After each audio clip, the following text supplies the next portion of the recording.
Welcome back. Our pets are members of our family, as we know, and just like our kids, they can sometimes get into things they shouldn't. Yeah, and this time of year, that could mean Halloween candy. So veterinarian Dr. Mike Hutchinson is here with some Halloween safety tips for our pets. So Dr. Mike, what happens if Lucy or Kevin find the candy bowl? Those, by the way, are Heather's dogs, we should mention. But that's a very big deal if dogs get into chocolate in particular, right?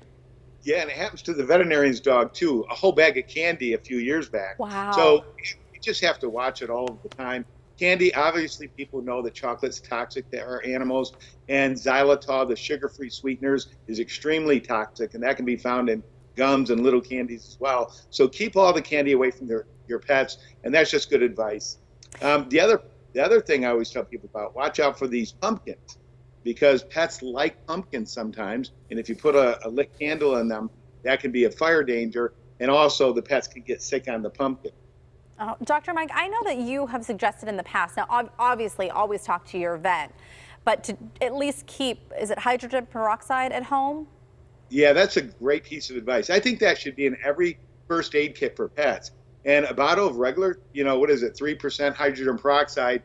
And then if your pet does get into something, you can call your veterinarian and we can tell you how much to give to make your pet, vomit that chocolate. The good news, if there's good news about this, is chocolate balls up in the stomach in dogs and cats, so it tends to stay longer. So we do have some time, and more than the usual 20 minutes when they ingest something like a pill. We have more time with the chocolate. So yes, have that on hand. Great advice. It's really important information. So, Dr. Mike, I know we had a dog growing up that reacted every 4th of July, was just in such fear of the sounds of fireworks. And this time of year, the constant ringing of the doorbell whenever trick-or-treaters are coming, that might be too much on the night for trick-or-treating, right? It is, and they don't understand it. I can put a mask on my face and walk out of my room and my dogs will start barking at me. So You have to look at it from their perspective.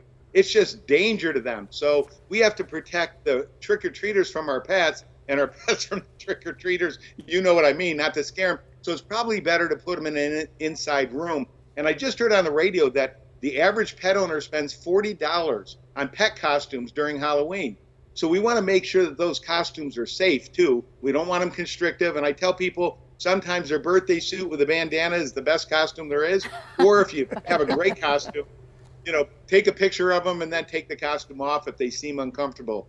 But I used to be a judge at a lot of those pet costume contests, and they're a lot of fun, but make sure your pet's okay with it. All right. Yeah. Okay.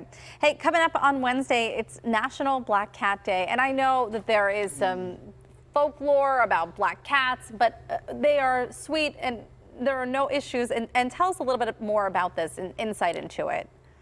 Yeah, in the medieval ages, Middle Ages, black cats were considered evil. They thought they were witches incarnate, and we all know that's not true. But in Yorkshire, England, for instance, owning a black cat's considered lucky. But if one crosses your path, it's considered unlucky. So figure that one out. So my advice is that because there's some folklore associated with black cats and cats in general during Halloween, please keep them inside. If you have outdoor cats, please try to get them inside, just so we don't have some pranks with cats, because that does happen occasionally, and the best thing I can advise is to keep them indoors and protect them. That's so unfortunate to even hear that. It really is. Yeah, and such beautiful cats, that video with the cat with the green eyes. All right. I love cats too. And remember, don't bleach your pumpkins, because wildlife likes those pumpkins, and that's dangerous to them. So please don't bleach them. 10% vinegar solution works just as well. Oh, interesting. Okay, well, thanks, Dr. Mike. You're welcome. All right, all great information, as always, from Dr. Mike Hutchinson of Animal General in Cranberry, regular PTL contributor. And you can look for him also on KDK Radio and his podcast. He's a very busy guy. He really is.